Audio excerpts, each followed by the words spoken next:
They call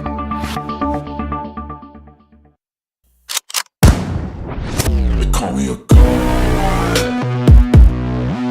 They call me a god. They call me a god. They call me a god. Let's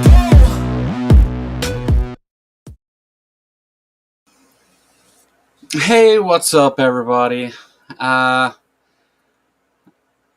Bree should be forwarding some people on over here in just a second. Thanks for doing that, Bree. I was just over there watching. She was wrapping up at the end of her show. So see some more people coming in a minute. But what's up, PC, Regios, Stacy, and who else is here? I got a bunch of stuff popped up. If you're interested, oh, that's from yesterday. It looks like I found what I'm listening to this afternoon. Looking forward to this, Joe.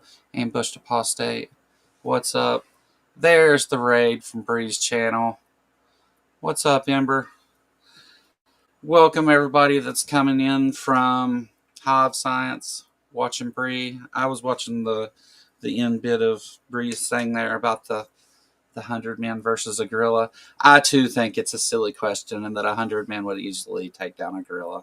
I think 100 children would take down a gorilla.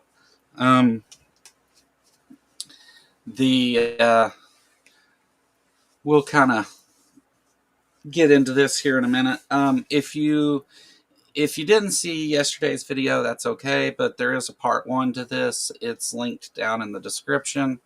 And the video is labeled as part 1 now. So you can check that out if you want. You don't have to. There'll be plenty more stupid to go around today in part 2.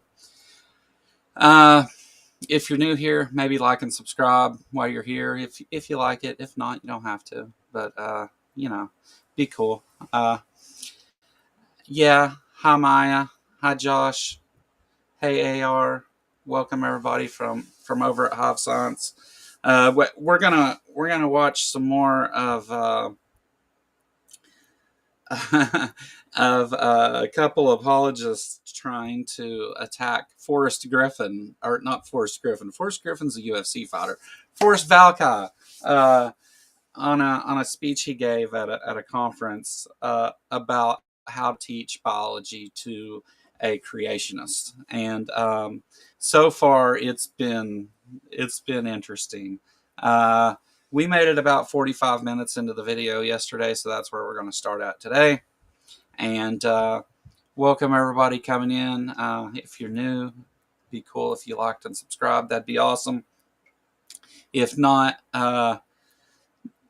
you're welcome to be here too. Would be cool for you to like the video, though. Let's go ahead and flip over here to the other thing.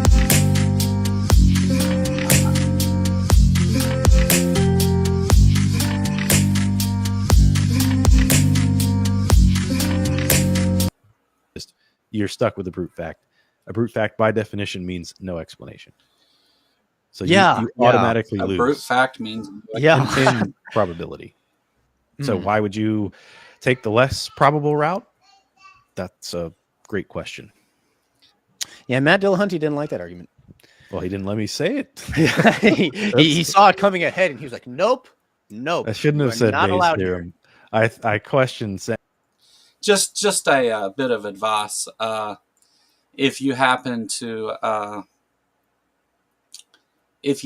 be, an apologist or whatever, calling and talking to Matt, a sure way to piss him off is to start out by trying to tell him what he believes and what his position is, and making the conversation about Matt.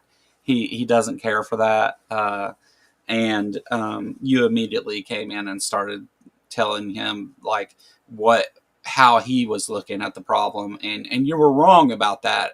On top of it, so yeah, just a bit of advice for you, Adam. All right. Say Bayes' theorem, but I said it anyway just to throw out one of the methods I like to use, and he, never let me say it. But anyways, let's get to the next point here. Yeah. Should we now? Actually, I'd like to play this clip that Calvin. What's his name? Calvin, the guy from Answers in Genesis. Calvin Smith.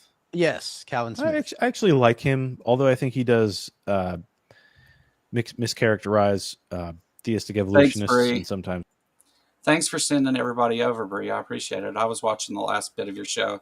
Uh, and I answered the question a second ago, but I'll tell you since you were the one talking about it. 100 men versus a gorilla, I think is hands down 100 men wins that one. I also said that I think 100 children could defeat a gorilla. You know, but thanks so much for redirecting everyone over here. We're just getting started on this. Welcome everybody that's coming over from Bree's channel. Welcome if you're not from Bree's channel. Good to see you. Glad to have you here. I hope you decide to stick around and subscribe or whatever. I do want to say something about yesterday though. Yesterday we ended up having 37 gifted memberships yesterday, which was a record for this channel, and also made the I have more members now than I've ever had in the past. The record before was like 71, which was last month, and we're the third day of this month and we have 85. So that's awesome. Thanks to everybody that did that yesterday and everything. I really appreciate it. But we'll get back on with the video here. Darwinian evolution at times. I think usually he's on point. Yeah. I like the AIG Canada better than the US one because he's there. So Yeah, he's good. He's really good. yeah. Various factors that occur when DNA produces copies of itself, far from producing.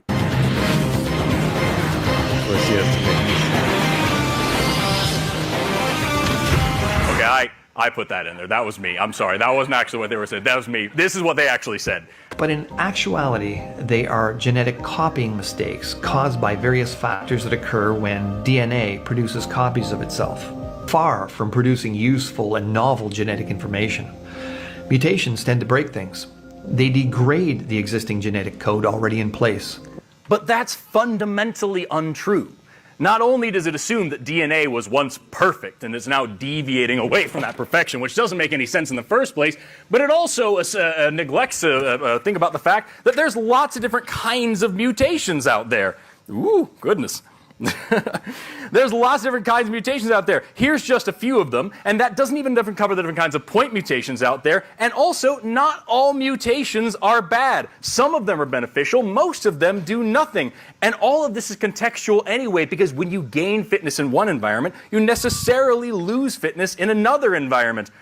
Yeah, but the DNA is still the most important thing. The DNA... Okay. Before they do this, I agree with Forrest, and why they decided to pick a biologist to try and pick on here, especially Forrest, is kind of silly, but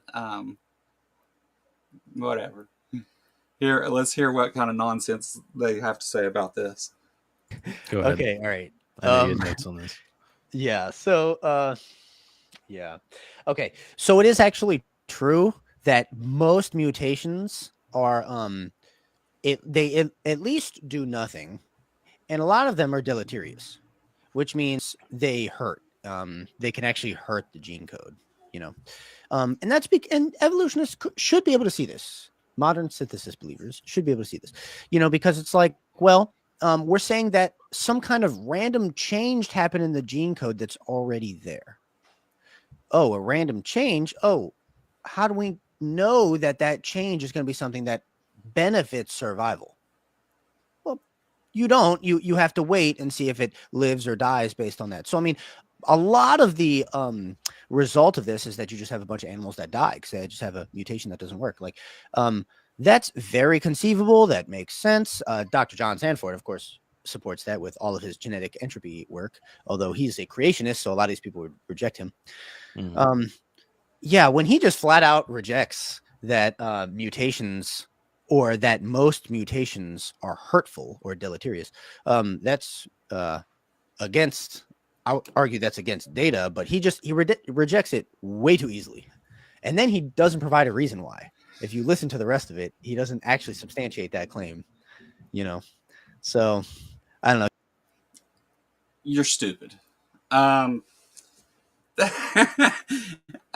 mean, did he not just explain that? Like, you started out agreeing with him somewhat, and then you talked about whether they live or die, which isn't really the thing.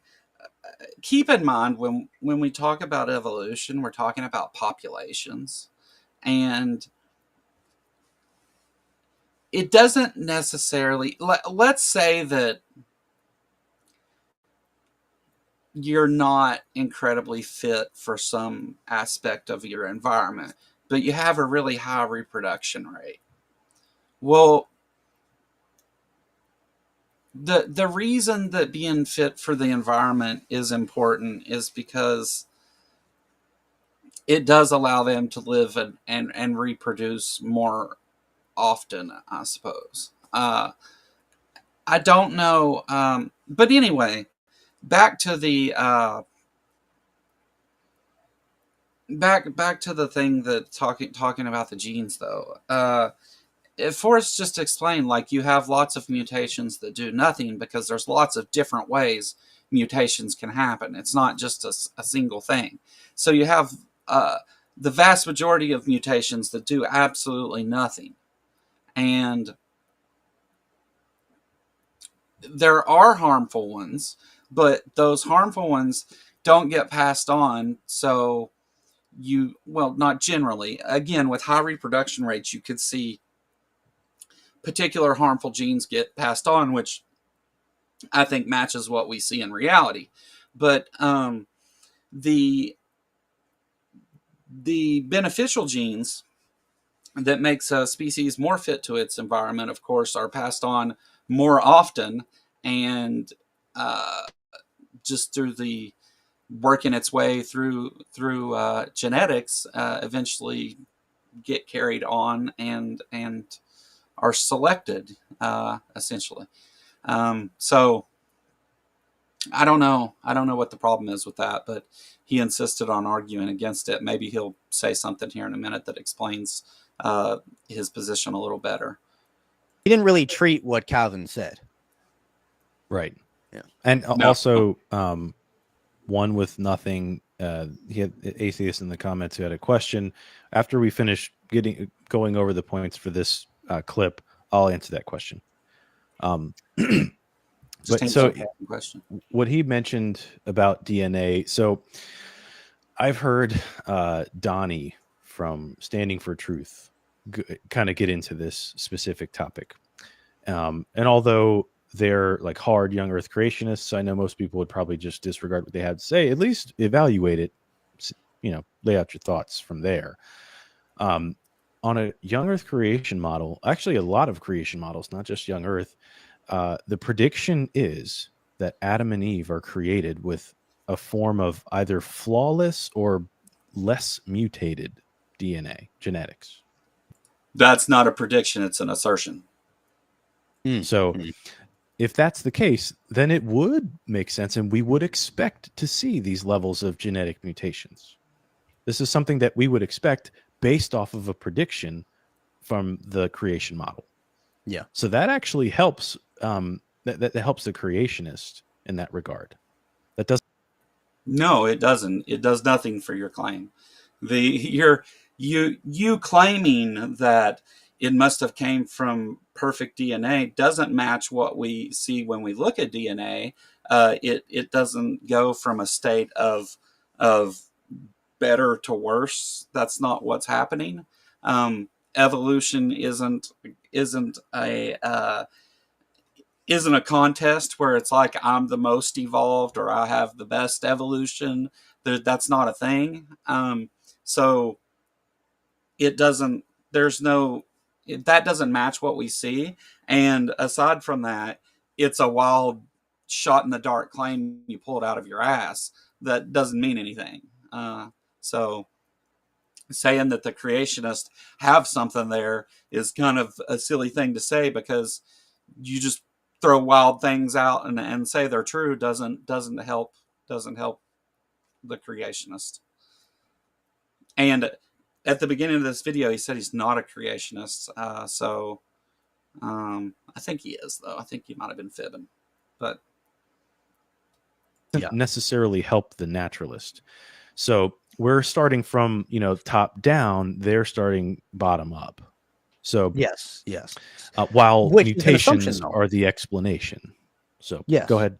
But What? that's an assumption that it starts bottom up or top down. Either way, those are both assumptions. And he said yeah, unfortunately, that's the way that they look at all of science, is from top down instead of bottom up. And that's kind of my problem with the with all this, is that they start with a conclusion and then they rationalize all this stuff into their preconceived conclusion. So it's not science in that way, but they I see what they're trying to say. They're trying to say that well, now they're going to try and argue that scientists don't do bottom up, that they're making all kinds of assumptions. And I imagine Dude will say something about, oh, they're trying to smuggle philosophy in, because he said that like 6 times already when nothing has been said about philosophy. idea that it could have started at perfection and then progressed away from perfection doesn't make sense at all. He actually said it doesn't make any sense, and then moved on. Yeah, Josh, when I was religious, I believed in human evolution, but that it was guided and directed by God. That is a common belief. They talked a little bit about that in part 1 of this video. It's linked in the description if you want to go back and watch that later. But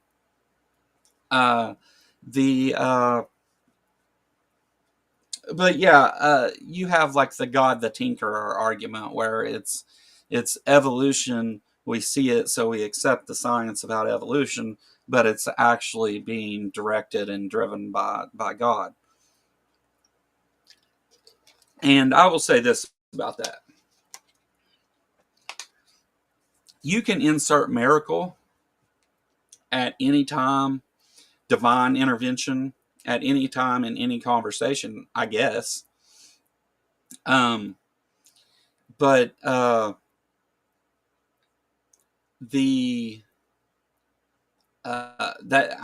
how are we to assess that, and why do you think that that's a rational claim to make about something?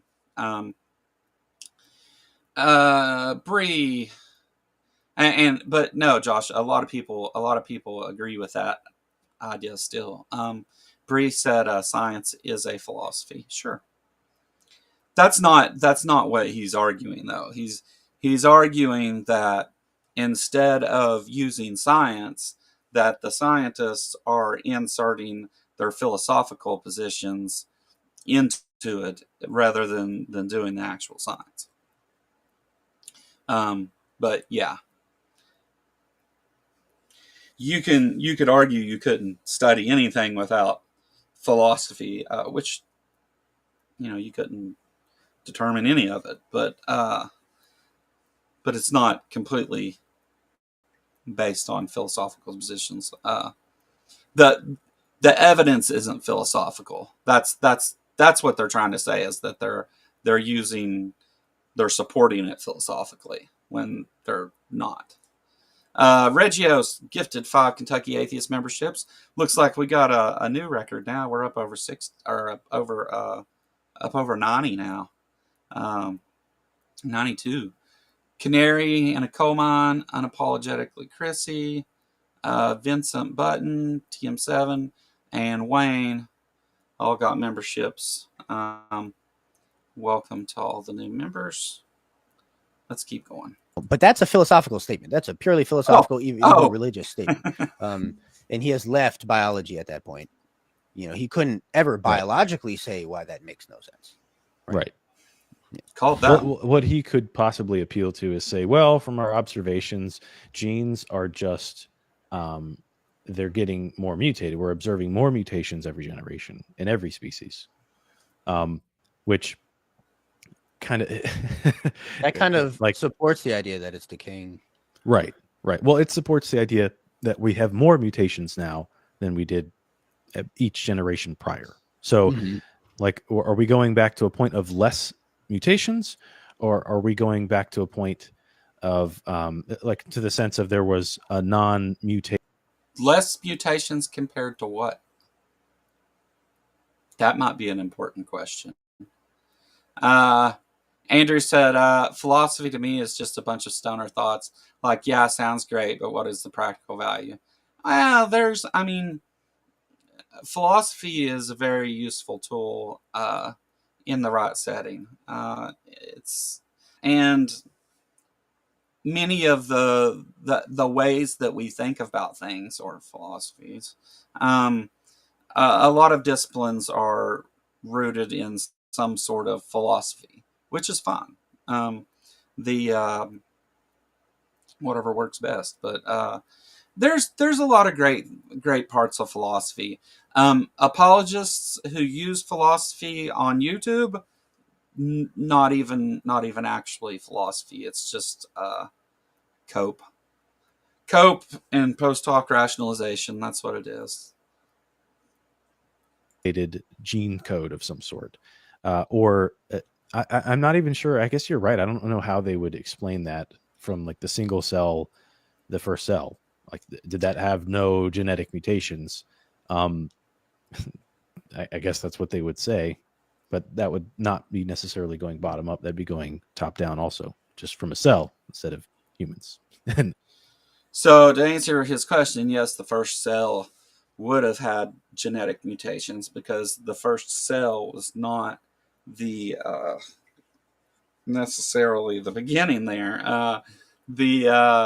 So once and let me tell it for some of the new people here, I'm not an expert on any of this stuff, and I don't pretend to be. I could very well be wrong about things. People feel free to tell me if I'm wrong. But from my very basic understanding of abiogenesis and evolution, here we are.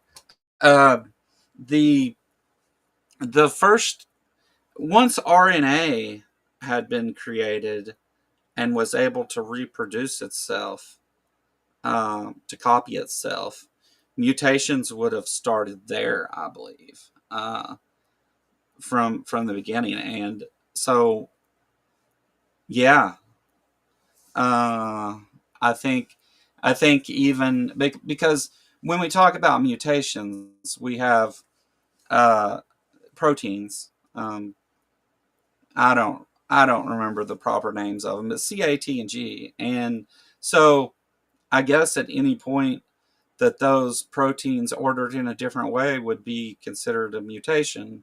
But we're talking about, yeah, that's going from abiogenesis to the point at where evolution picks up. And we obviously don't know a whole lot about that, but it seems now for some philosophy, it seems to reason that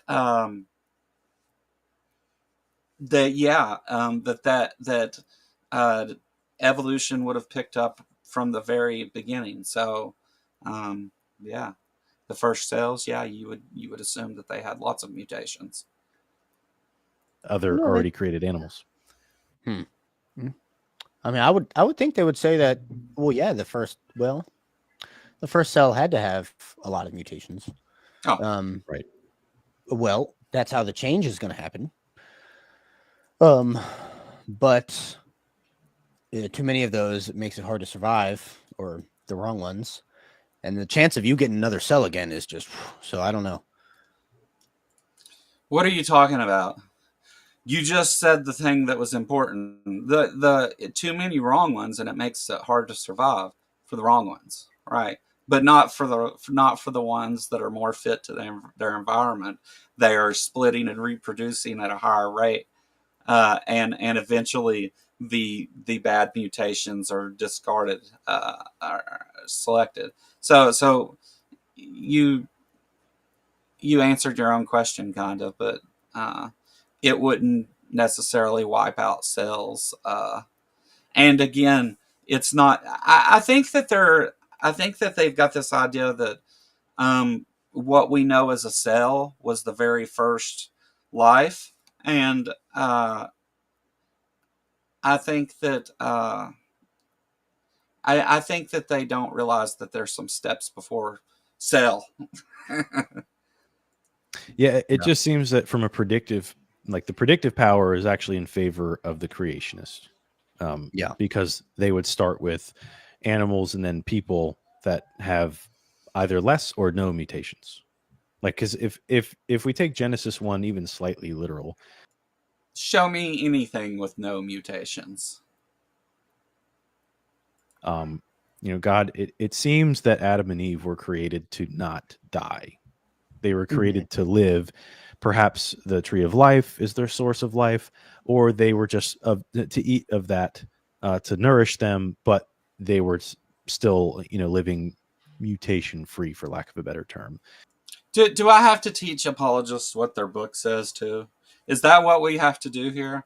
Do we have to explain why he's wrong about the things that are in his own book? No, we don't. Not my job. It's just that type of prediction would be more expected on a creation model than on the naturalist model. Yeah. So before we get into the next part, I wanted to pull up this question here because this is a good question. Hold on, before you ask the question. Also, not a prediction. Again, just a wild claim that you make. And you say that prediction would be made. Prediction means before the fact, right? Like, it's not a prediction to co-opt the evidence for something else and say, it works for this. That's our prediction now. That's not a prediction. That's you pulling bullshit from your ass. All right, now for your question. Atheist here, can you explain why God is not just a brute fact, or why we should put higher priors on the God hypothesis? So there are two ways that we can look at God. There are people like Richard Swinburne who would say, yes, God is a brute fact.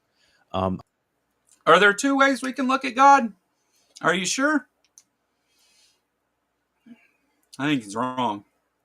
I'm not sure that that's the right approach to go, though. Either way, we still have an explanation of the cause of a universe or the cause of life, right? We can still explain that. Yes, we can go, we're going. Wrong again. You don't have an explanation for anything. You have claims of magic and nonsense that don't match reality in any way whatsoever.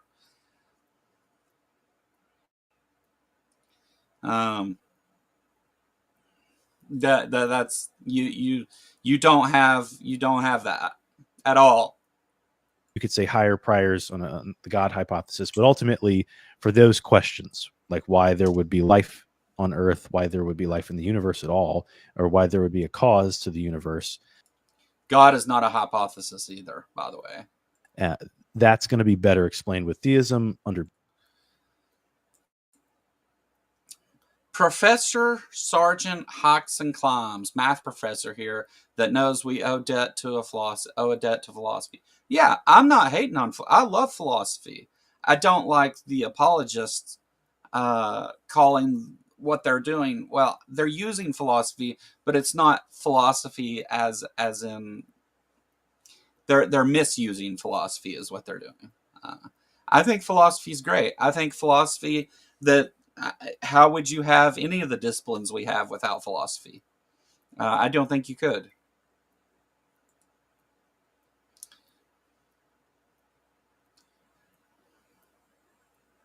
Phase, as opposed to with like if you want to say is God a brute fact, I'm not sure that I agree with that. You could say that God exists by necessity because that's one of his attributes is existence. And you could say unicorns exist by necessity or Bigfoot exists by necessity. You could say a lot of shit. Argue that existence is a great making property. Now, you could say as an atheist, well, why can't we just say the universe exists by necessity?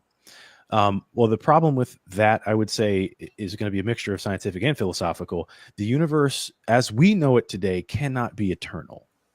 If it is eternal, we're going to have to invoke like a multiverse, a series of universes continuously starting other universes. Some other cause is going to get in the way, which would make this universe not exist by necessity.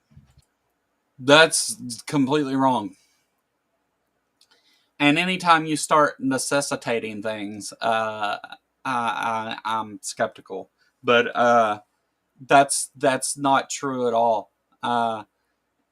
If this universe is eternal, it's just it's if that's true, then it's true. It doesn't. None of that other stuff matters. Like that's like the one where they say, "What are the odds of life coming together on this planet and by random processes and all that shit?" Like aside from the problems with the way that they describe that, well, the chances are one at least because it did happen. So I don't know. All that other stuff isn't a necessity, though. He just made that up. Definitionally, because then it's contingent upon something else. And, So and a whole lot of theoretical physicists and cosmologists are now leaning towards the fact that that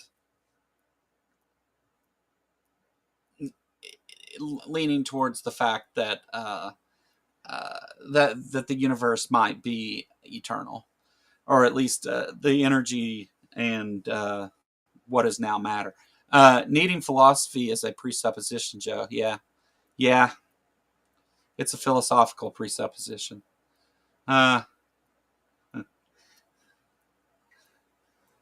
that would be my 1 minute critique. I love talking about that kind of stuff, so I could go farther. You're really bad at it. But that's why that would be my answer to that in a brief nutshell. But that's a really good question. I do think that Swinburne has a somewhat of a battle to fight when he says that God is a brute fact. But good question. And then we have, let's see, follow atheism. I don't think that so limited light. Someone else was dissing philosophy earlier. I don't think that's it. I think that because of a lot of us have heard a lot of these things and stuff from apologists, that when we hear philosophy in an apologetic argument, that it immediately makes you think, oh, here we go, and then a bunch of nonsense that's not rational comes out. And so the idea, if you went around to atheist channels and asked people what they thought of philosophy, you would probably get a lot of answers like that because of their experiences with it. I find that very few people actually get to have conversations that are about philosophy that are rational. So, yeah. And I know that was a mouthful of words, but Asked, why are you guys? Well, he asked lots of questions, but we'll ask the last one here. Let's see here. And again, follow atheism. I would agree with you. The Bible seems to be clear. Adam and Eve weren't meant to expire, which was why, like, the punishment of eating the fruit was you're going to die. That's a problem for your triomni God if Adam and Eve weren't meant to expire. But anyways, the third question that you asked, why are you guys so desperate to sell your fairy tale to everybody? So let me just propose a quick reason why, and this would be a very modest reason. If you haven't heard of it before, you're going to hear it now. Pascal's wager. I think that, let's say, just in the most modest sense I can present this, if Christianity is false, then and atheism is true, we all die, we all have the same outcome, same result. We all become worm food. Whereas if Christianity is true and we become atheists, well, then there is going to be literally hell to pay. So the consequence is so much worse to be wrong about Christianity than it is about atheism. So I'm trying to decide whether I really should address this, but so that's like if I came and told you that I had a magic unicorn in the other room over here that would that if you believed in it hard enough, long enough, you can never see it, but if you believe in it long enough and hard enough, that eventually you'll get $1 million. The magic unicorn will bestow upon you $1 million. That doesn't mean it's better to then live your life around believing that a magic unicorn exists in this room over here. No, you can't pet the unicorn. You can ride the unicorn in your imagination. The how you get the $1 million is letting the unicorn ride you.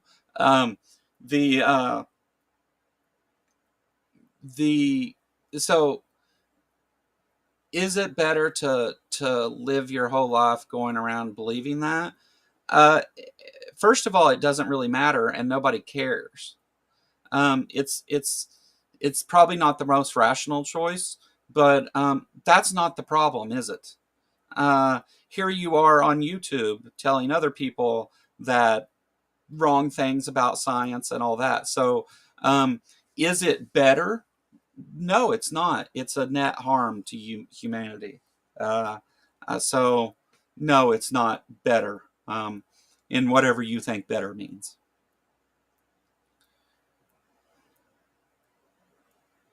So to me, like just from a starting point, pragmatically, it makes sense for us as Christians to follow the commands of Christ and to try to spread the word, to try to spread the gospel in every aspect. So not today, we're not even really talking about the Bible here. We're really just talking about philosophical arguments and scientific arguments, defending creation of some sort and showing the flaws in naturalism.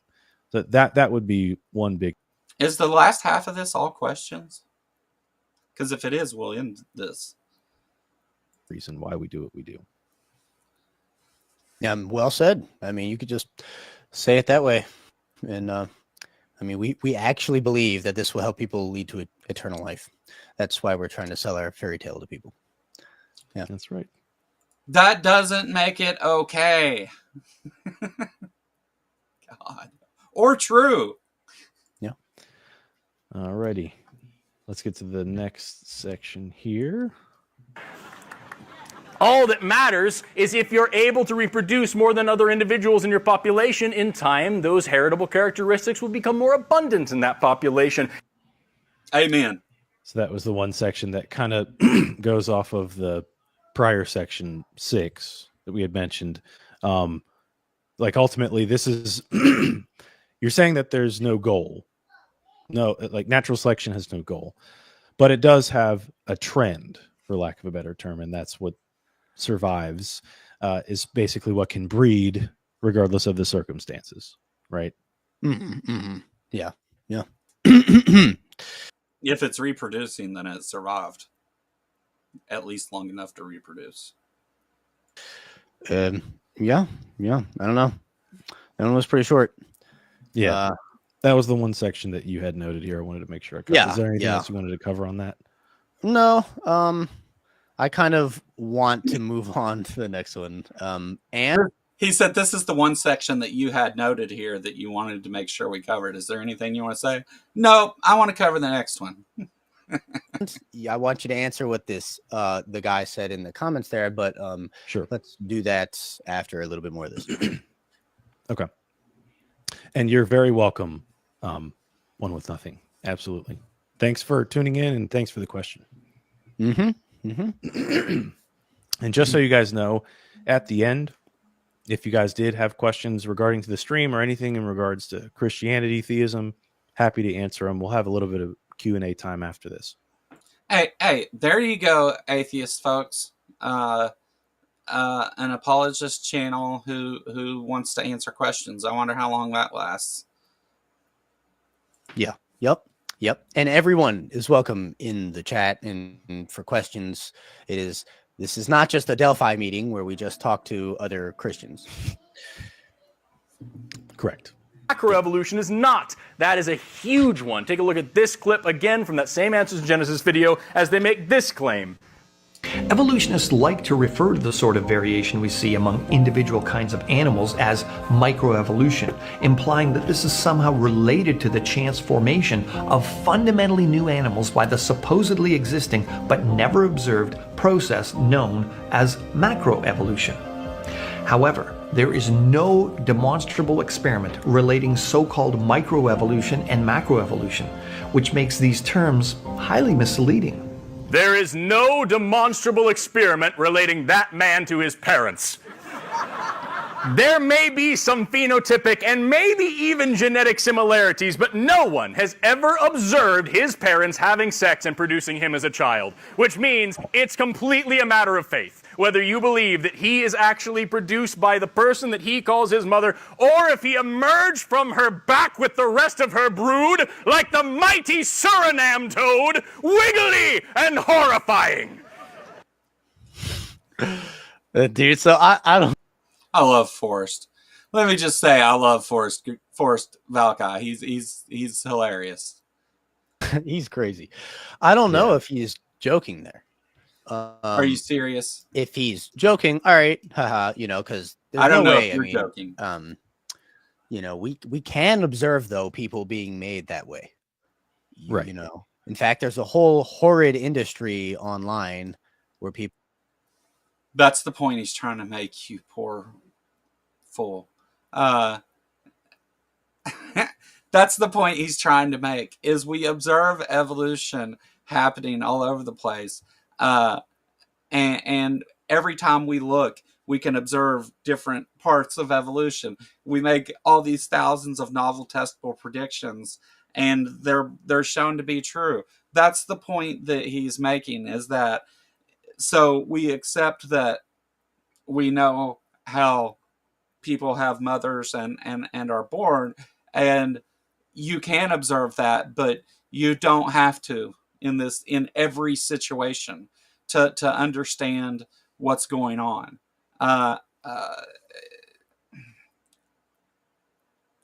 And he's showing the absurdity of it here by saying, like, oh, we don't know that he didn't come out of her back like a Suriname toad. Suriname toad.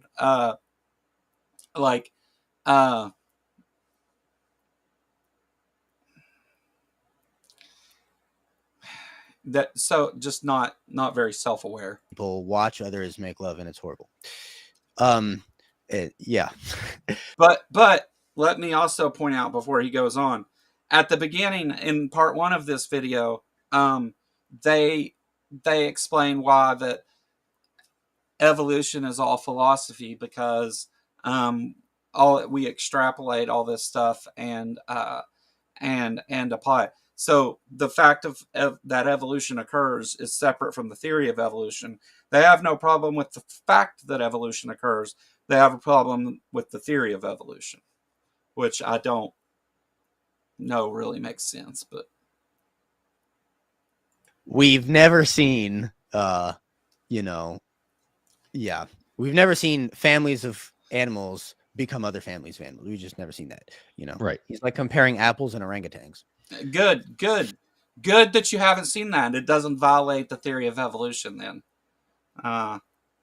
Because if it did, it would. This is ultimately just a form of gaslighting. Like you're making fun of somebody putting in a notion that they didn't make. So the notion isn't because I didn't. That's exactly what this is, Wayne. This is my review of these guys trying to attack a biologist about biology.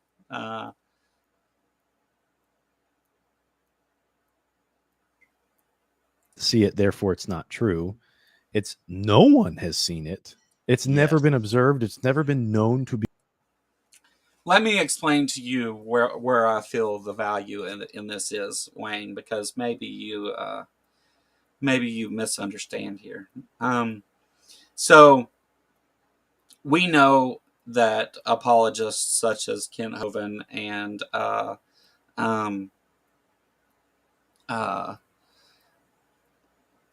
AIG and Ken Ham and all these apologists we know that they've had this explained to them over and over and over.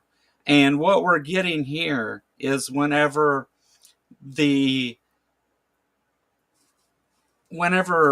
biologist here is explaining how these things work, how they are able to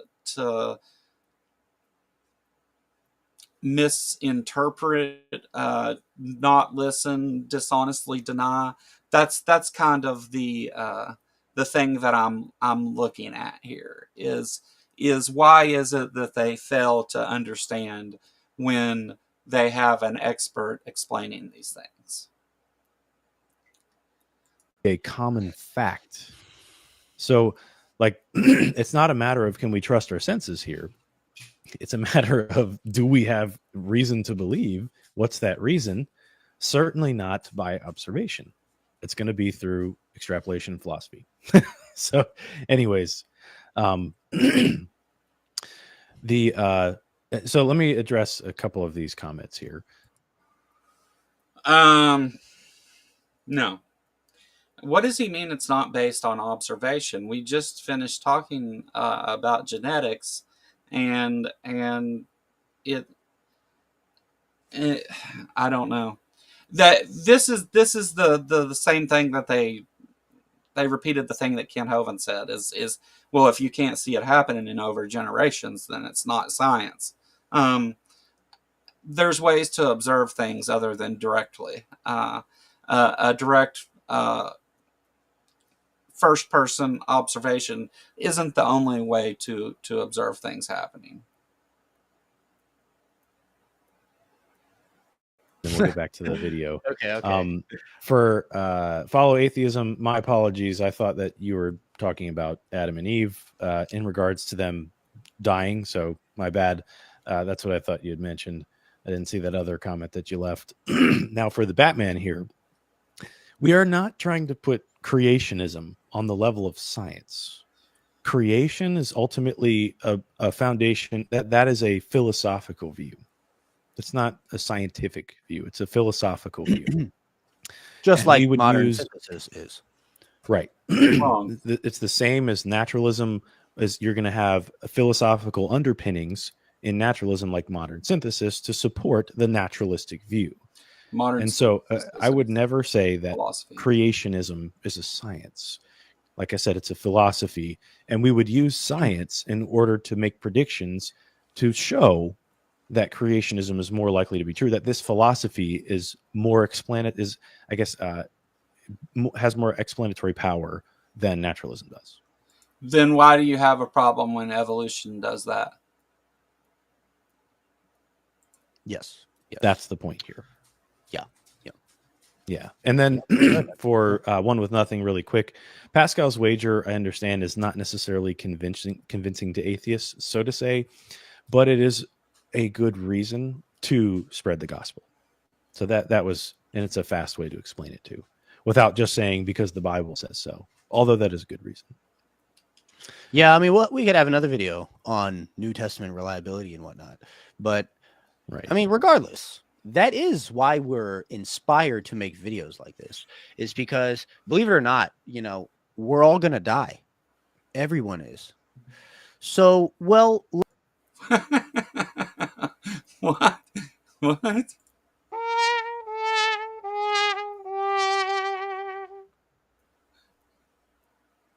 let's investigate and see whether there is a supernatural realm, if there's life after death. Let's do that, because that should matter more than everything else, because we're all going to die. That's the one thing we know is going to happen. Yeah. Right. Yeah. And then we are convinced that Christianity is true. And so we're going to tell you, oh, there's a way to eternal life. There's a way to resurrection from the dead. But see, you being convinced that it's true doesn't point to those other things. Yeah, you believing it's true just means that you believe it's true for whatever reason. It's not based on anything other than you believe it's true. Why would we not tell you if we believe that something like that existed? We would definitely tell you. All the motivation is on our side to get this information out there. Right. All right, let's keep going with the video. Yeah. When we point to undeniable phenotypic changes within and across populations, creationists will argue that changing phenotypes or even changing species isn't actually evolution, because evolution requires a change of so-called kinds. And when we show them undeniable changes across the fossil record, well, that's rarely good enough either, because again, these are all issues of understanding terminology. And so he's overstating. But just to summarize, okay, we'll call adaptation or speciation, we'll call it evolution. That's fine. But we will not call it macroevolution. And he basically just says, well, all of those fossil skulls being lined up is undeniable evidence of evolution. It is not undeniable. It's extremely low confidence science. Well, it's historical. Extremely low confidence science, that evolution is. The theory of evolution. One of the most well-supported scientific theories of modern time. Low confidence. Philosophically driven, because nobody has seen any of those changes actually happen. We're just looking at skulls and interpreting. Like I said before, if you take a... Nobody's seen any of those changes actually happen. We're just looking at the skulls that show those changes actually happen and interpreting it.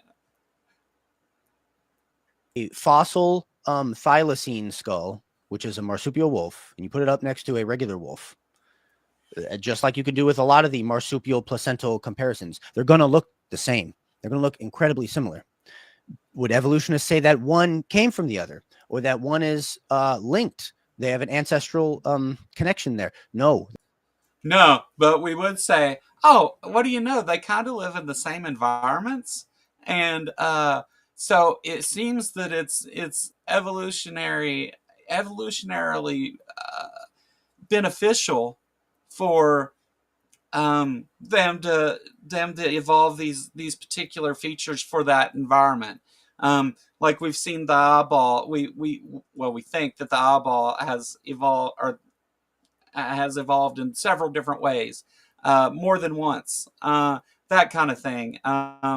The two animals that live in the same environments, only two different places, evolved the same features. Like, if anything, it strengthens evolution. they're not going to say that. They're going to say they only look similar because of convergence. Their environments were the same and brought about the same result. That's what they're going to say. Convergence isn't just this little part either. Convergence is a major principle of evolution. Yeah. So really, homology is not like some undeniable proof of common ancestry, of macroevolution. It's just not. What is the definition of evolution again? Changes in allele frequencies of a population over time. Those skulls, the older they are, the more different they are from the most modern ones. And we see them getting to that point through small changes over time. So in what way does that not support evolution?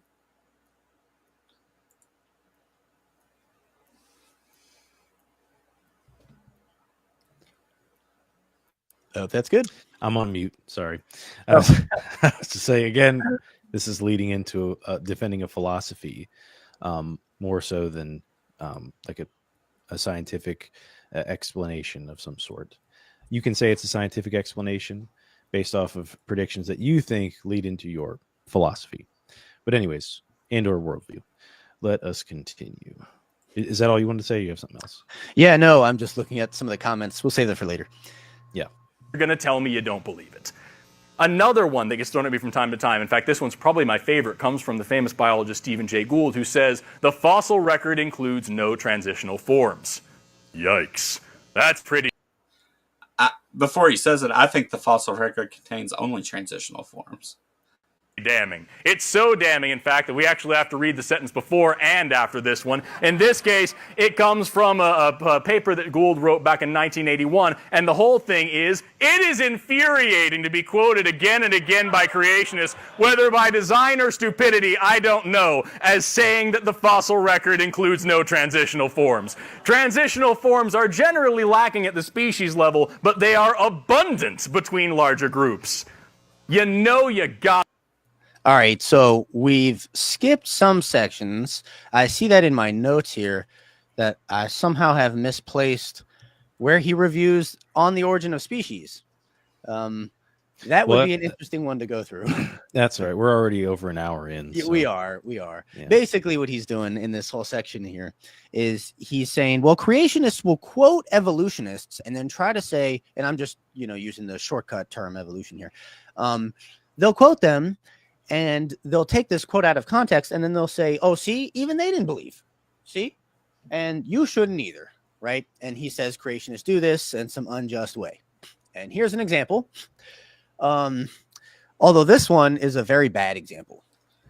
You have to be kidding. And I think this is kind of interesting. I don't know why he would bring this up. So he says that creationists are saying that Stephen Jay Gould is affirming that there are huge gaps in the fossil record and that there's no explanation for that, right? No. He was saying that creationists are saying that Stephen Jay Gould says that there are no transitional forms.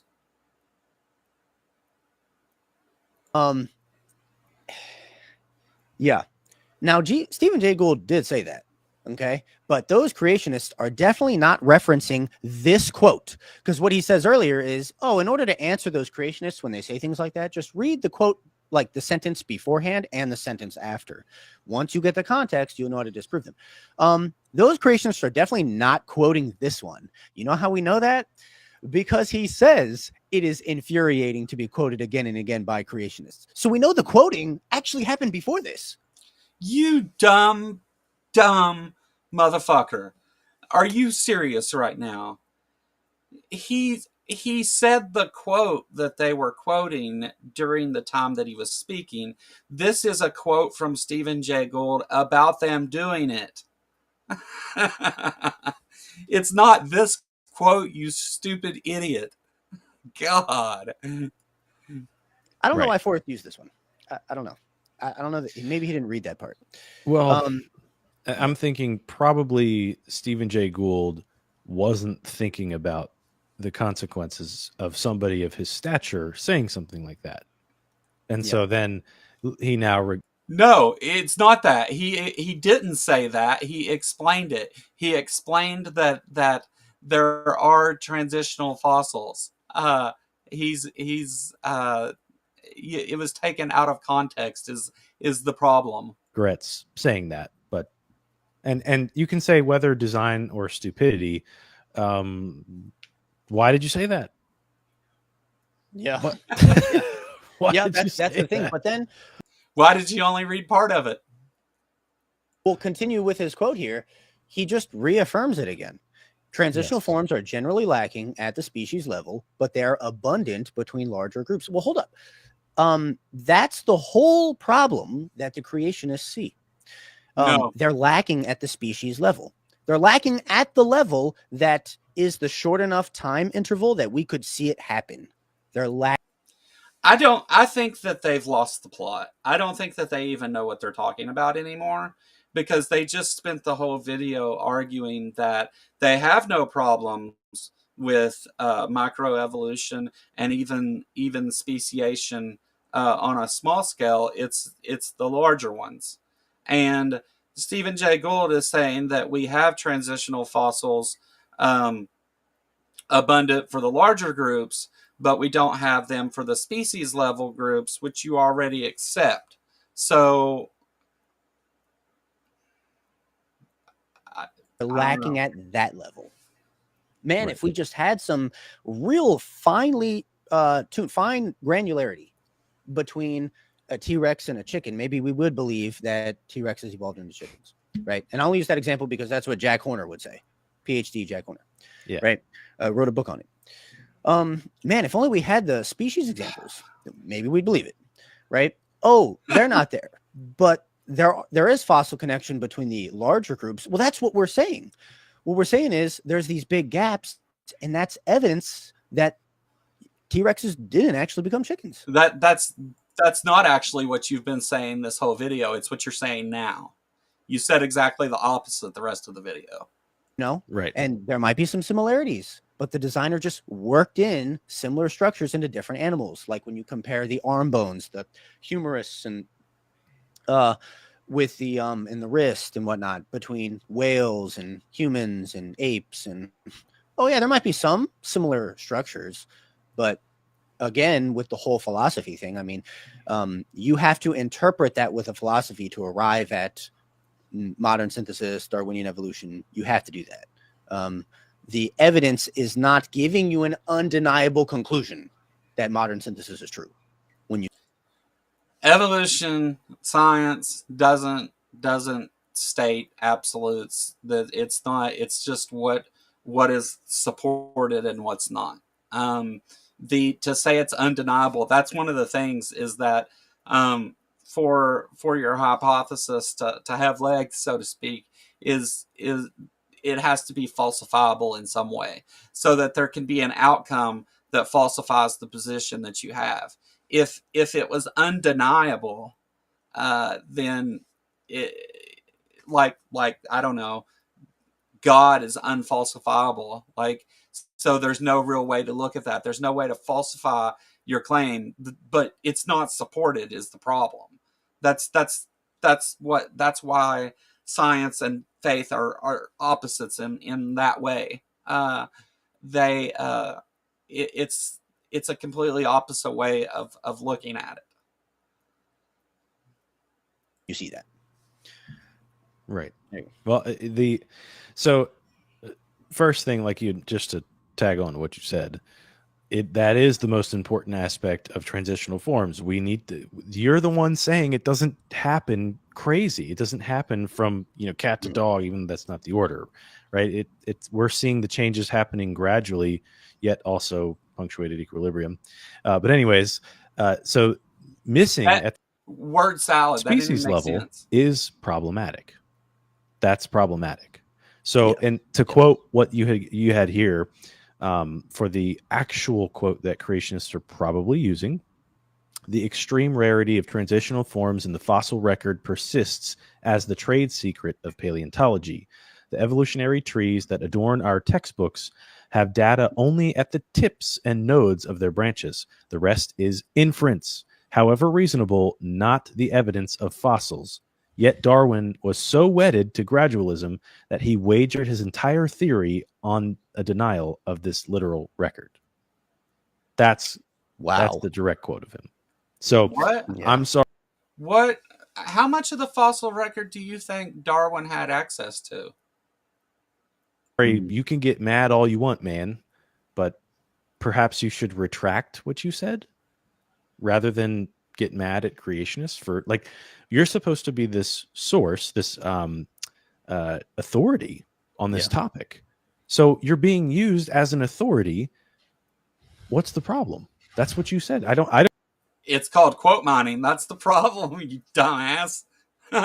It's called taking the things he said out of context and then trying to adopt them to mean something different than what the whole thing meant, which is exactly what you just did. I don't know how else you would interpret this as going against the narrative.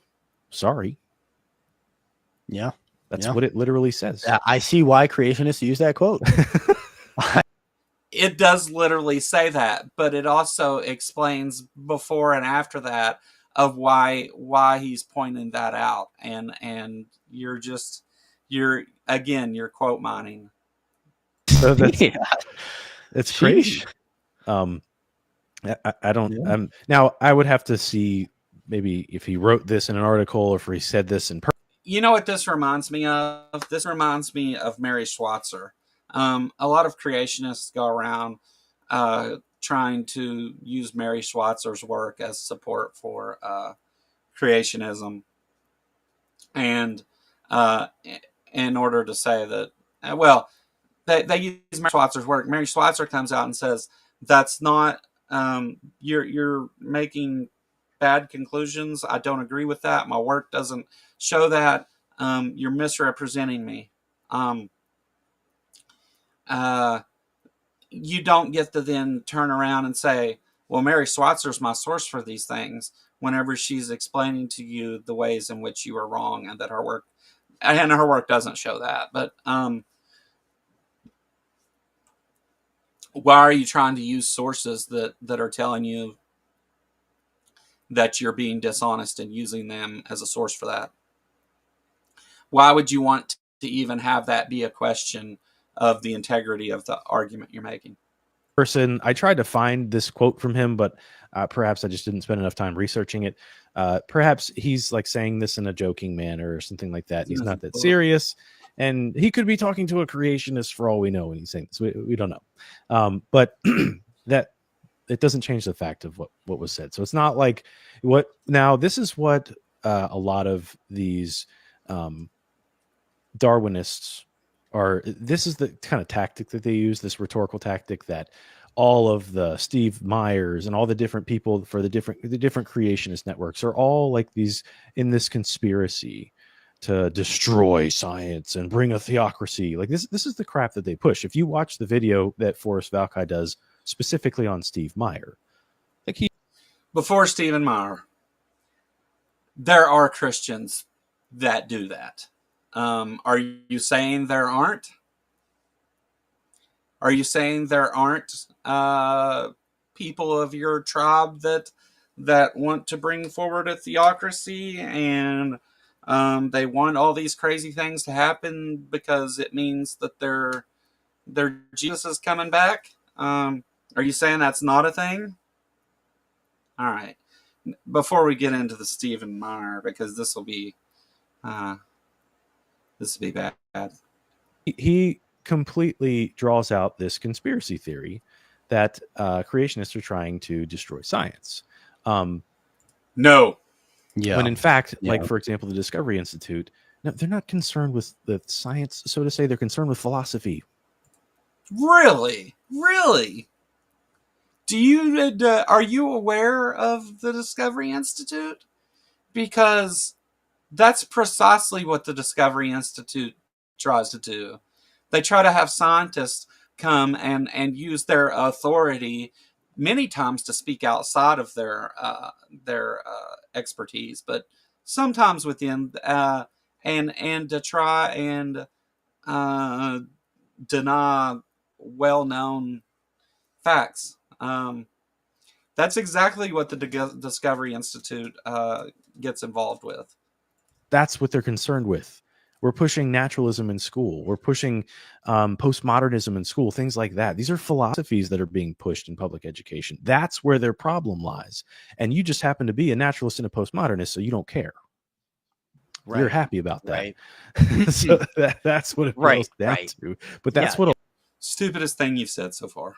A lot of these people do, and they constantly call somebody like him, Steve Meyer, or I can't remember the other guy's name who's at the head of the Discovery Institute, William Dembski. People like that are intellectually dishonest, and they're just trying to deceive people. No, they're not. Yes, they're not just trying to deceive people. They're getting paid lots of money to try and deceive people.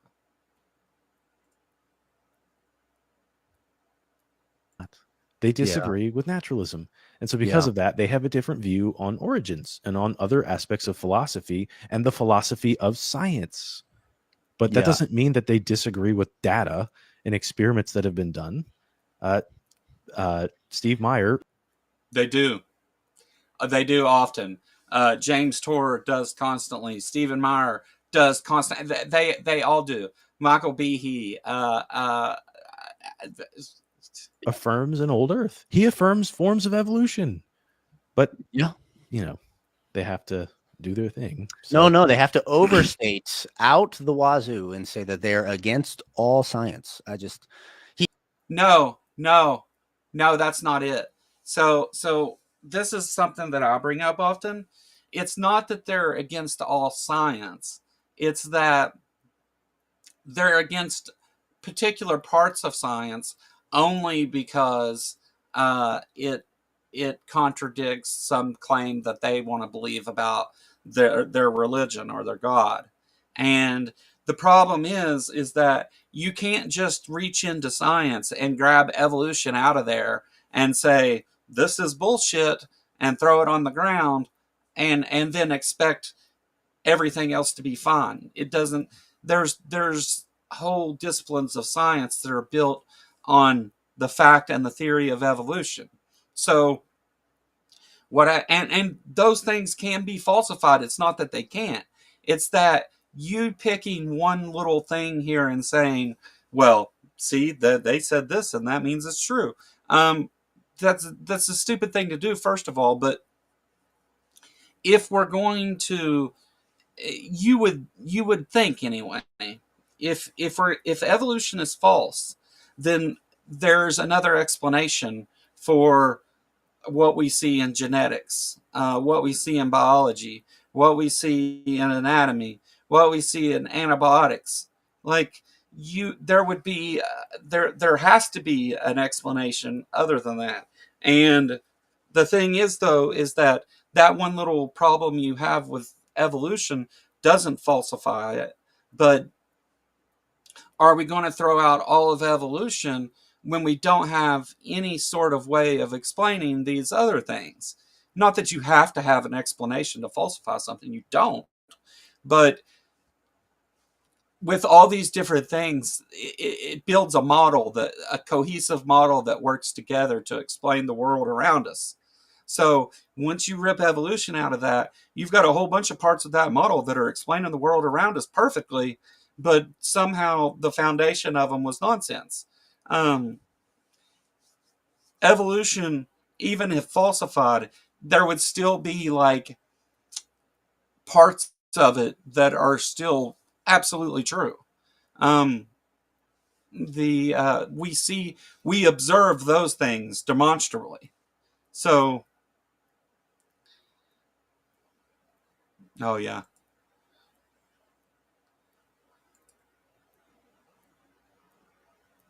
He says it elsewhere. I don't know if we have the note, but Forrest will say, "Man, how can you study where oil is? Petrology, how can you study that at all if you don't know how the oil got there?" And he's trying to link, like, use evolution and connect it to all of science, like petrology, but also medicine and. So that was a straw man. That's not what's being said. The thing is, though, is that the people who are looking for oil, this is what I was explaining about a model. The people who are looking for oil knows that this helps them find it, and it makes them very successful at what they do. So if you throw that out, then why is it that they're still so successful based on that thing? That's the issue that he's talking about there. You chose to try and simplify it and make it sound stupid, but that's not actually what he said at all. So while I can't make it to the protest, I did get into a bar fight at a pool tournament last night. Pretty sure the two guys I tuned up were MAGA. So you're welcome, everyone. I didn't start it. Well, good for you, John. Farming techniques and different species of broccoli, cabbage, things like that, how they're related and stuff. And it's like, hold up, all of these first of all, let's not commit the genetic fallacy and say that, because we believe a certain way about the wasn't a genetic fallacy, it was just genetics, friend. Just genetics. Origin of something, then we totally that matters. That is very compelling concerning something that exists today. That's just like a false equivocation, entirely. Yeah, like I can believe whatever I want about the origin of how the oil got there. That doesn't. So you know how to tell when apologists are freaking out? They start reaching into their grab bag of fallacies that aren't there. They start just throwing fallacies out and just making it up. I don't even know. I don't even know what they're trying to say where these fallacies occurred.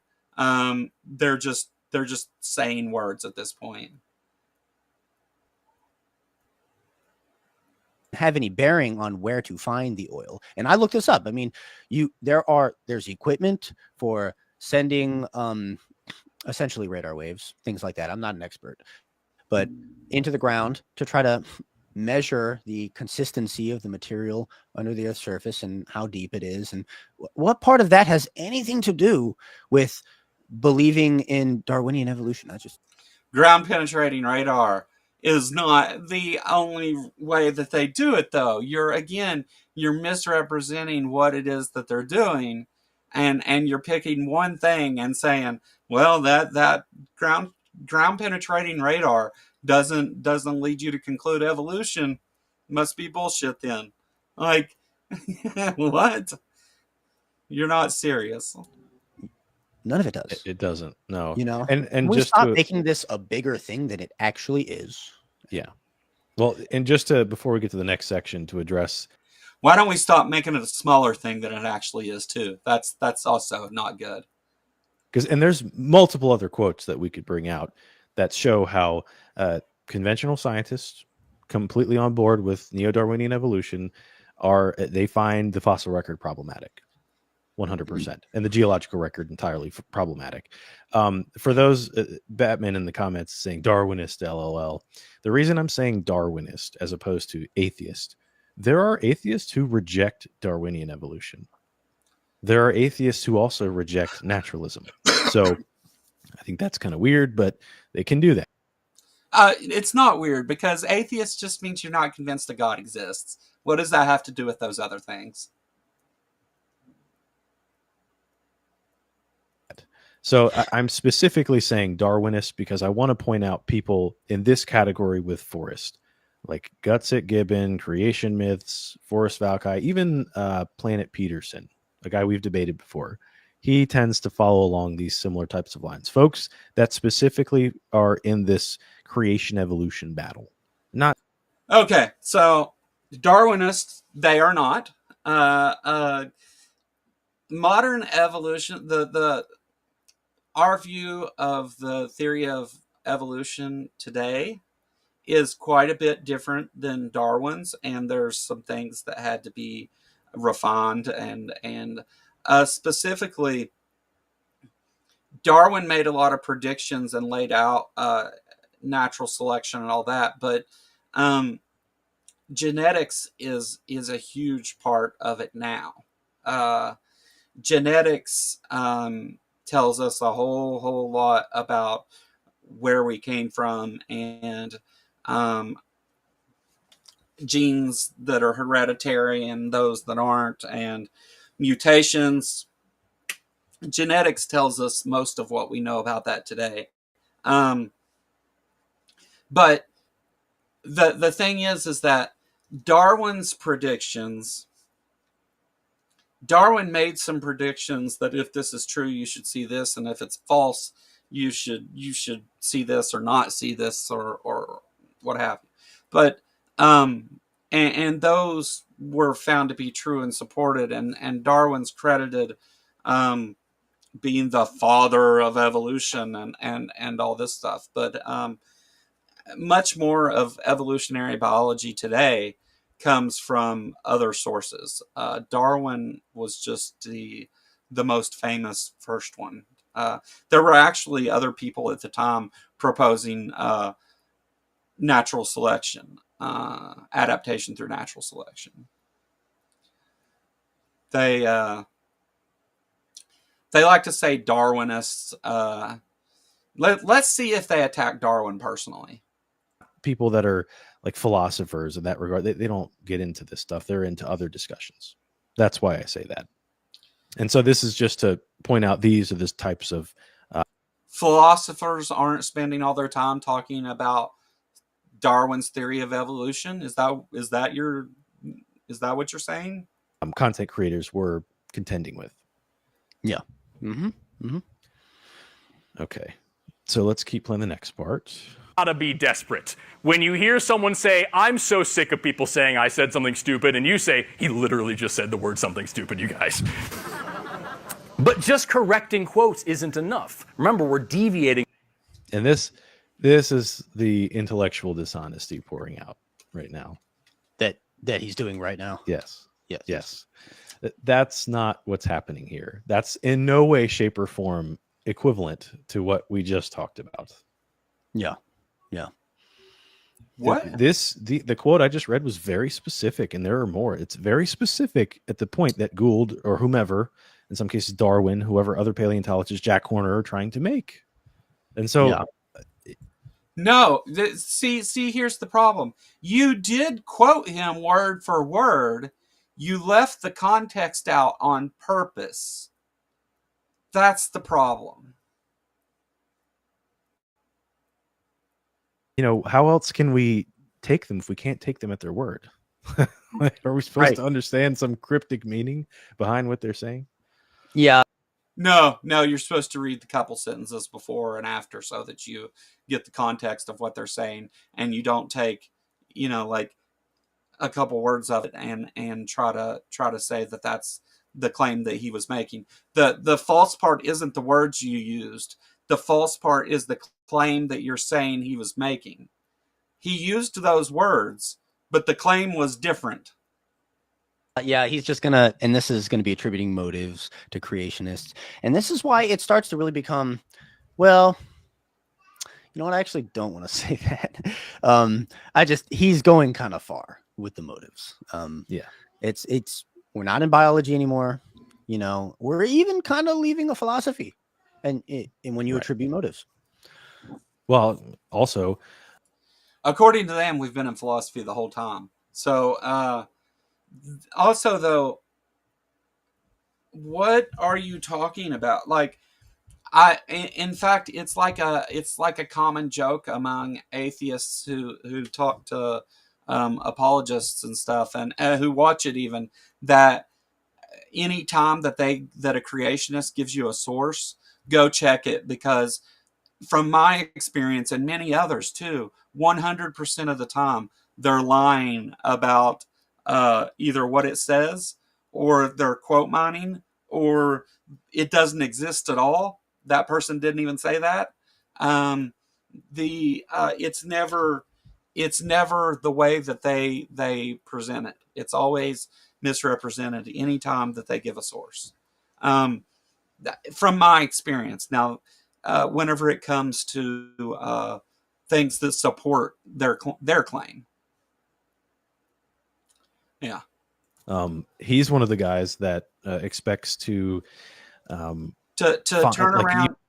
around and act like that's not a thing is dishonest in itself, because that very much so does happen. And if you have a problem with that, it's not the atheists that you need to be talking to. It's your own people, bro. You need to talk to your own people about that one. Hold them accountable for the wrong things they say. Use someone's authority in order to claim that what they're saying is valid. These types of skeptics say things like that. Well, you're not a scientist. You're not a this. You can't say that. Well, you're not a psychologist, bro. I'm not sure I should take what you have to say about people's motives. Yeah, if people have been listening, I'm noticing he's. Are you guys psychologists? Because you're the only ones talking about motives now. Forrest isn't telling you their motives. He's telling you what actually happened. Stephen Jay Gould was quote mined many times, and his response was that it's not a motive. You're talking about motives. He's not. And jumping out of his expertise frequently throughout this whole video, and not even mentioning the word philosophy. Right. Yeah. And the point of me saying that, just for the skeptics that are watching now and will watch later, I'm not saying that's the criteria I hold. That's the criteria these types of creators usually hold. Yeah. And then, of course, if you are a creationist, it doesn't matter if you have all of the degrees and have published papers, have, medical patents behind your name, we still have to discredit you. See, we got this. Okay, before that, so I challenge you, bald guy, I forget your name. You find me a creationist that has published papers in peer-reviewed journals of a that supports creationism within their own field, that is an expert in that field. That they wouldn't have published papers if they weren't. So it kind of is. But even if they don't have papers published, give me a reputable source for anything that you're claiming. The Batman here is actually studying psychology. Oh man, That's have to awesome, bring man. you up one day so you can tell us how you would assess someone's motives based off of things they say. But anyways, I appreciate you sharing that with us. Yeah. Let's keep going. From dogma and dualism. What creationists don't understand is that we don't worship Darwin and Gould. When someone's mind has been chained by dogma, it can be very difficult for them to understand this part of science because they look to one book for all the answers. They assume that we do too. Because they look to one creator who made everything, they think that if they can tear down some big biologist, the rest of biology will come crashing down along with them. I like this picture. Yeah, That's actually a good not- point. Yeah, To a degree. Go ahead. Yeah, I think Protestants are kind of taken on the origin of species sometimes, and they go, "Oh, well, you see, we believe in the Bible with the sola scriptura approach. Maybe you do that with on the origin of species." I do think creationists do this, and he's right. That's not true. Darwin could his whole book could be burned all over the world because it's totally wrong, and evolution can still be true. I mean, Okay. Who did that? Who burns books because they disagree with them, not because they're actually wrong? What group of wonderful folks in history was burning books in that way? Okay. it's not like, nobody claims inerrancy on Darwin. Right. Yeah. Well, and then also Ken Ham does this, and so do other Christians. But I can most recently think of an example where he was saying they worship time, or they worship Darwin, and this is just this is not a good way to refute. This is doing this type of rhetorical parody strategy that we would not want the creationist or the skeptic to do to us. So that's just not intellectually honest. I mean, so there's a huge number of creationists, especially on YouTube, that state that evolution is a religion and that time is your God and all those things. In fact, I just debated Kent Hovind. It's on my channel if you want to see it, where he said exactly that was the debate: is evolution is a religion. And in that debate, Ken Hovind said that Tom is your God, and that we worship Tom, and so yeah, he's right. They shouldn't be doing that, but a whole lot of creationists do. I would say more creationists do that than don't. Definitely on YouTube, they do for sure. Right. especially That's from a like- scriptural standpoint.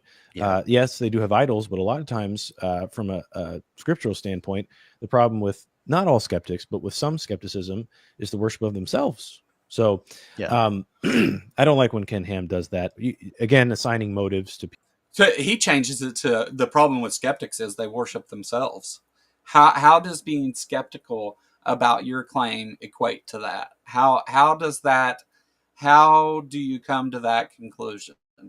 I haven't found that to be the case at all, and I dislike as many skeptics as I do apologists. So there you go.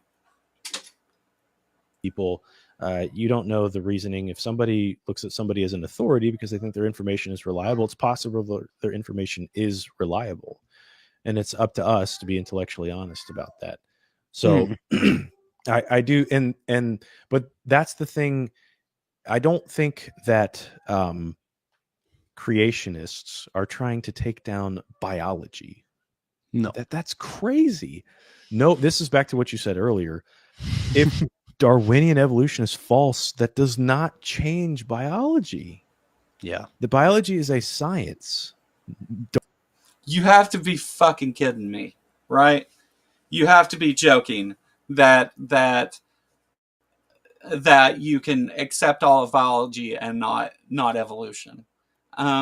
In fact, the one of the famous quotes made is nothing in biology makes sense except for in the light of evolution. That's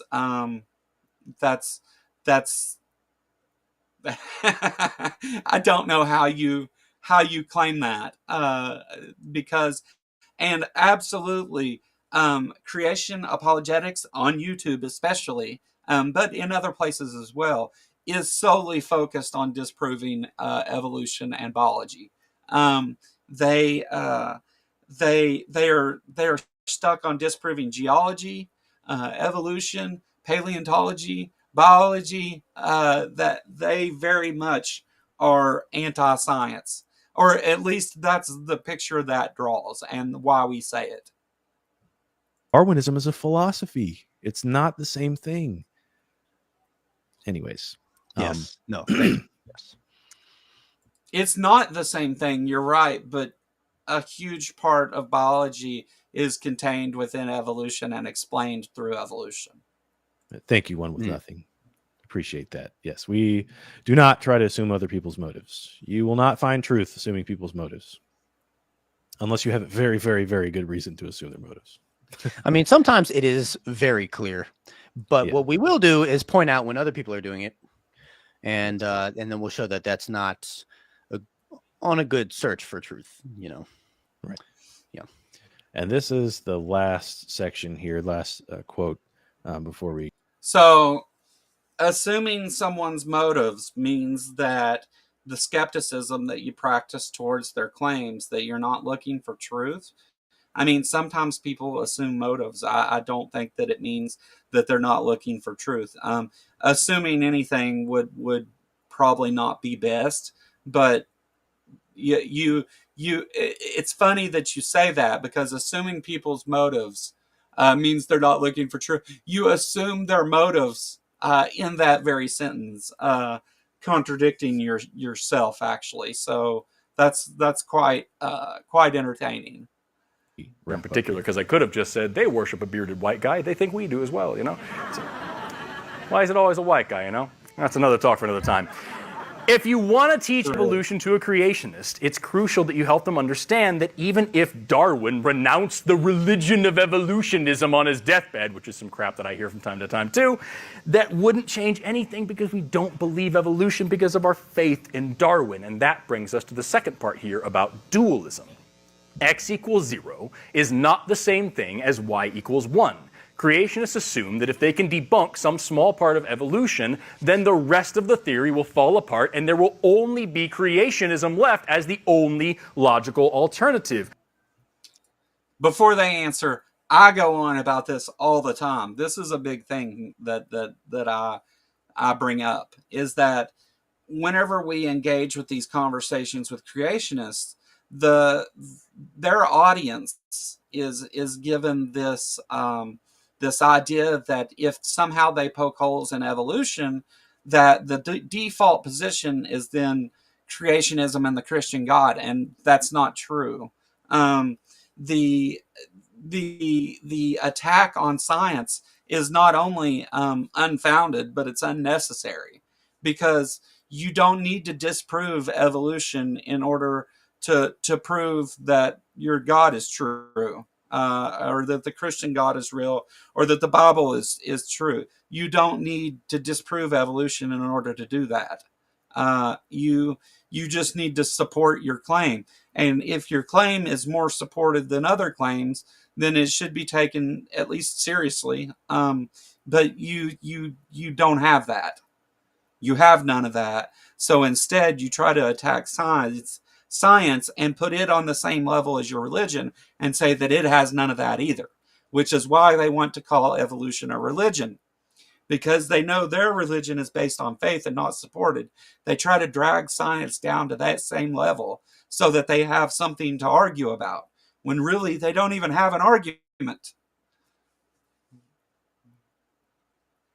So, and I played a little bit more because I wanted to play that last part, but I know you had some notes here, so go ahead. You wanted to start? Which one? Oh, you talking? Okay, we can go there. When he mentions the white guy, why is it always a white guy? Yeah, and he's in this. I don't know. He's getting kind of into some wokeism here, which I think is funny. Why are we bringing that in? That we're talking about, biology. Because it's a stupid thing you all say along with the other thing.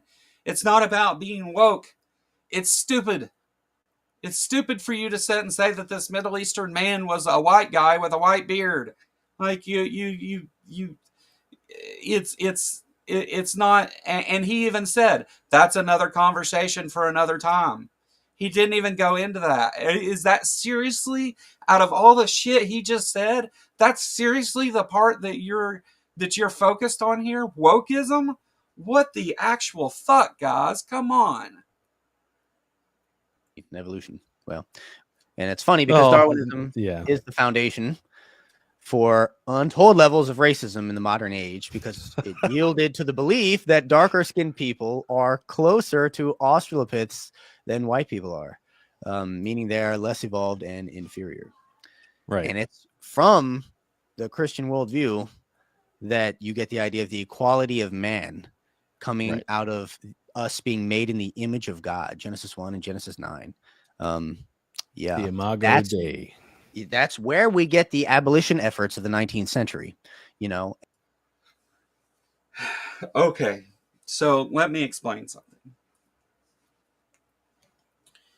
Evolution has been misused in a number of ways throughout history. Social Darwinianism, which wasn't really anything to do with evolution, just adopted Darwin's name and tried to apply the principles of evolution to social things. Not a good thing. Not good. Lots of people who accept evolution have done lots of racist and bigoted things, as well as those that don't. It's not, and lots of people who deny it have too. It's not limited to that. Unfortunately, there tends to be a lot of racist bigots in the world, and they behave like racist bigots. Again, unfortunately. The truth of the matter is, though, is that for us in the United States, when we look at Christian nationalism out there holding hands with white supremacy and misogyny and xenophobia, and we see that the Christian nationalists are all too happy to embrace this, and then quite often throughout history and modern as well, they try to use their book to do that. It doesn't mean that all Christians or believers or even Christian nationalists necessarily are racists about everything or bigots about everything. It doesn't. Nobody's trying to prescribe that idea to all of any group, except for like the groups that are obviously like the white supremacists are obviously racist, right? I mean, like, because they have no problem embracing the white supremacy and things, a lot of times that gets said. So, like I know plenty of Christian people in that rural Kentucky that are not racists, that are not bigots, but I know a whole lot more of them that are. And a whole lot more of the ranks of, so the white supremacists, not all Christians are white supremacists, but almost all white supremacists are Christians.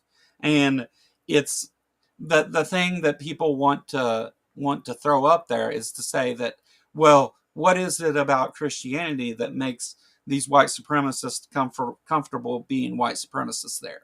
That's so you're kind of onto something here, but whether you believe in evolution, accept evolution, you believe in God or anything else, doesn't necessarily keep you from those positions. And I wish there was a way to easily determine who held those positions, because we found lots of atheists who hold some of those positions too.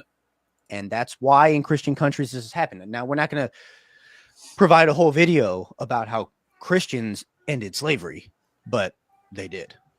And that all over the world without Christianity. Are you going to also say that they started slavery? Because that may be important. Still going. But either way, I mean, that's why in Australia, you had a lot of terrible acts committed against the Aborigines. So let me explain something again. Religious texts have been used to support all kinds of bad ideas, and they've also been used to shoot down some of those bad ideas. The Christian Bible was used in the antebellum South to support slavery, and they used some of the very verses that we have problems with today to support slavery, and Christians were all for it. Now, was Christian or was abolitionist movements done by Christians? Sure. Many Christians supported the abolitionist movement. Some didn't, specifically in the South. But I think, if anything, this tells you that it doesn't matter whether you like. It doesn't matter about what the Bible says. That they've played both sides of that fence anyway. So yeah.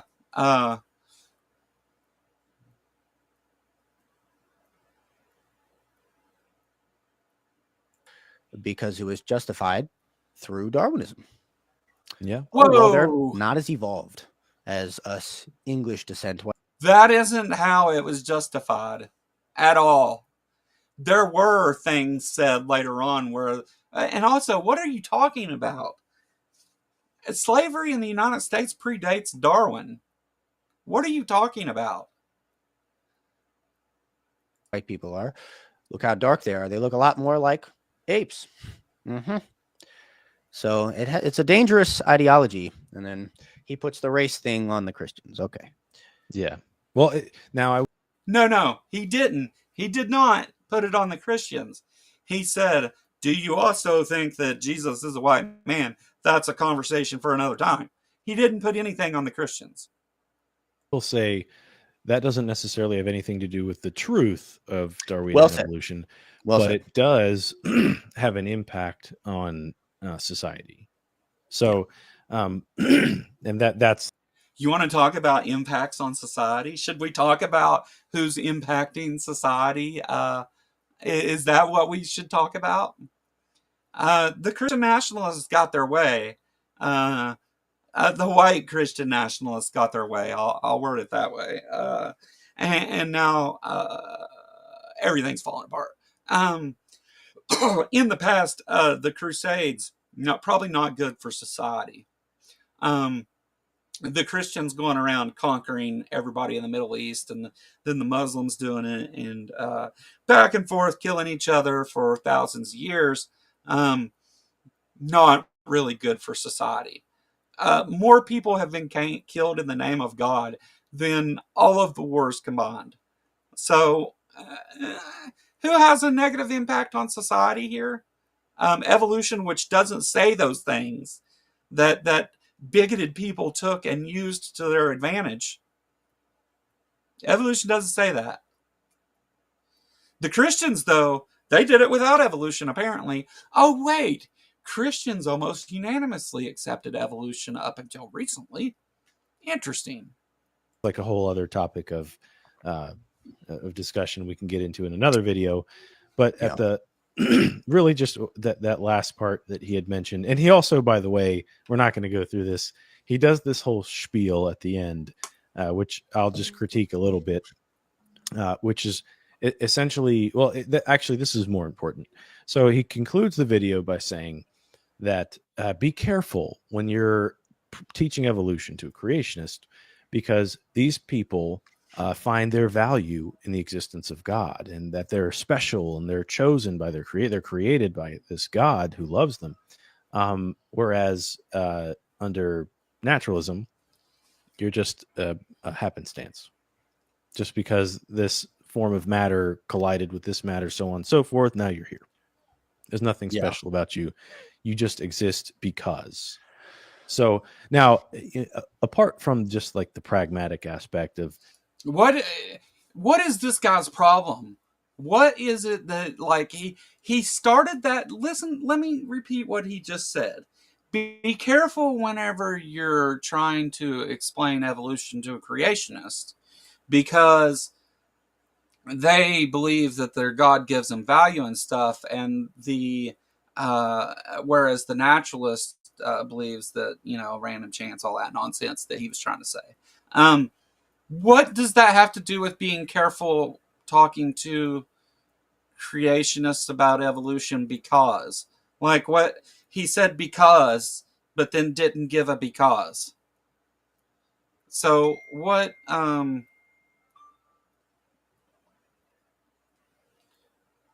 What he's done that a number of times to where he starts to I don't know if he's like looking at notes and he's lost in his notes or what's going on, but he starts to say stuff like that doesn't actually mean anything, and then hold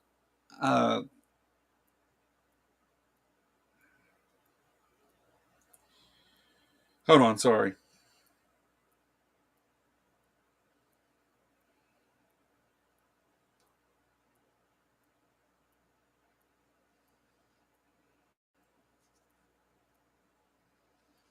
All right. He starts to say things like that and then doesn't go anywhere with it, and says something that doesn't make any sense. I mean, if his argument is against, he's bitching about naturalists, but he started out with the subject being something else. I don't understand. You don't get any. You could say, well, what about truth? But in this case, the truth is much more depressing. So I'm not sure that the truth is more valuable in this case. It's kind of like breaking the innocence of a child. Is it worth it to do that because it's true? But the overall, like, he's what is he talking about? Hold on a second, guys. I'll let him play here. I got to take a phone basically call. Kind of like belittling the Christian, like automatically you're a creationist, you're wrong. Creation is wrong. In no way, shape, or form did he defend or attack creationism as the philosophical position here. He's just using evidence for what he thinks supports Darwinism, which evolution can be compatible with creationism. So it just doesn't actually get to this point. Ultimately, what he's done is he's gone through a whole lecture of presupposing naturalism while attacking theism. Evolution can be okay with creationism if you're claiming the God the Tinkerer thing, but you're still making unfounded claims and stuff. But the problem is that it's not just creationism. It's the creationist fundamentalists that say that the Bible's literally true. That's the problem, because evolution is not compatible with the Bible is the problem. Like that. This is presup apologetics or presup counter apologetics. And the funniest part is people, like when he does the line, I don't know about him, but I know Matt Dillahunty and others, they won't even they won't debate presups. They won't talk to them. And I understand. It's a I different do. method. What's the point? if you're going to go ahead and assume the thing is true that you're calling in to talk about, then what are we going to argue here? Like, if you're not going to listen to anything I say, why would they want to talk to those people? I do. Yeah, it's a different method of it's a different method of argumentation. I don't like precept. You and I have been over that. We're not precept people. But I just find it ironic that one would do presuppositional counter apologetics, or really just naturalist apologetics, but yet not want to contend with other precept views. It's kind of funny. Yeah. No, now we just need to take what he's doing here into account with everything he's about to say. This whole closing section. It sheds interesting light on that. I mean, I think he makes an interesting turn toward the end. I'll save my comments later. Do you want to watch? I guess we can watch the end. Yeah. But even if someone could debunk evolution in its entirety, that wouldn't do a single thing to support the claims of creationism. Creationism is... That's true. Just to point out, even if evolution's false, that doesn't necessitate creationism. That creationism is true. Yes. Yeah. And then why do creationists waste all their time doing this? Because this is exclusively what they do on YouTube and many other places. The ICR, it was in their mission statement to not to debunk evolution, but just to argue with evolutionists, to cast doubt on their theory. So then why do they do it? That's something that people do. That's not a good way to argue. All you've done is debunk Darwinism. It doesn't. You can say that would raise the probability if we're evaluating two different.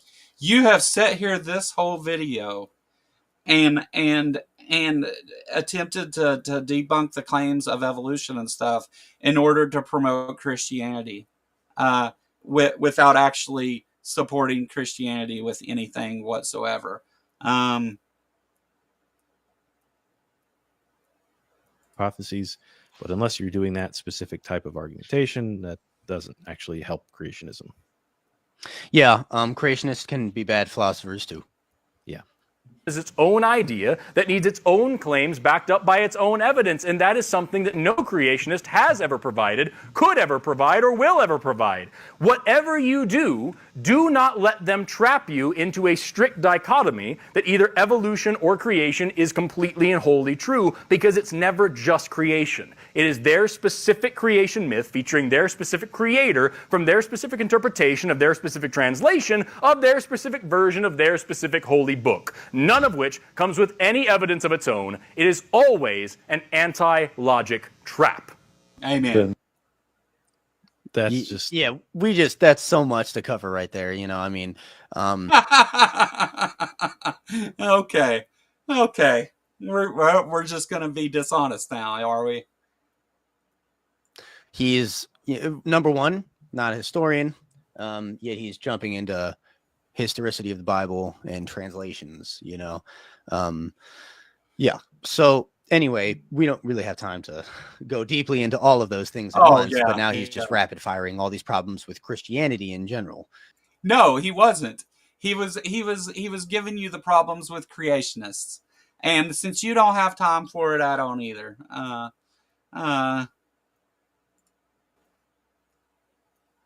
Wow. Yeah. So, all right. Listen, everybody. So, that stream that they did on that is linked in the description of both this video and part 1. There's also a link for part 1 down there if you want to go check that out.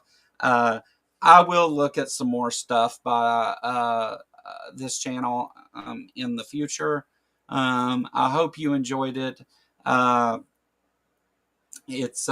I had fun looking at it, and I know it's a little weird to do a review of a review, but in this case, that review was making a whole lot of nonsense claims and just completely twisting Forrest's words to be dishonest. So that's why I felt like it was good to review this particular review. To see people go to such lengths in order to say somebody is wrong is quite fascinating. And so I hope that everybody enjoyed taking a look at this. In the comments down below, let me know if you did or didn't or whatever, or let me know in some other way. There's been links throughout this stream for my social media stuff, so I imagine that if you're interested in finding me, that you've seen that stuff.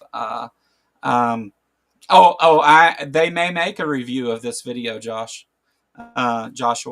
They may do it.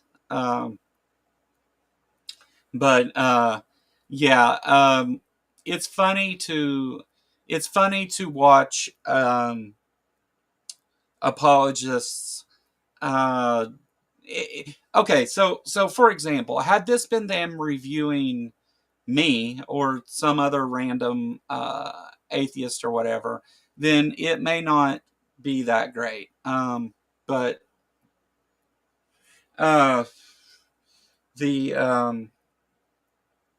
it was a biologist, so it was interesting to see how they deal with a biologist explaining evolution to them, and which really wasn't even what Forrest was doing, but whatever. But anyway, that's all I'm going to do for today. Thanks for everybody that came. Thanks for the super chats and the memberships, and a big thanks to Bree for sending everybody here after her stream today. I appreciate that a lot. Like and subscribe if you don't care. It would be a huge help to the channel. And I'll see you guys very, very soon. What is today? Monday? I've got things going on this week. I just don't remember what yet. So it's not Monday. It's not Monday at all. It's Saturday.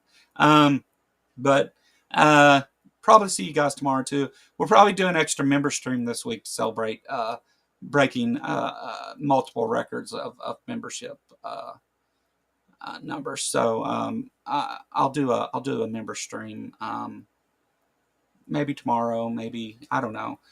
Maybe not tomorrow. Monday's a bad day. But yeah, if you're looking for information about the Ark Encounter Protest, arkencounterprotest.com, and all the links are in the description. You have any questions for me or anything, Discord is the best place to find me. Thanks everybody for coming. Have a great one.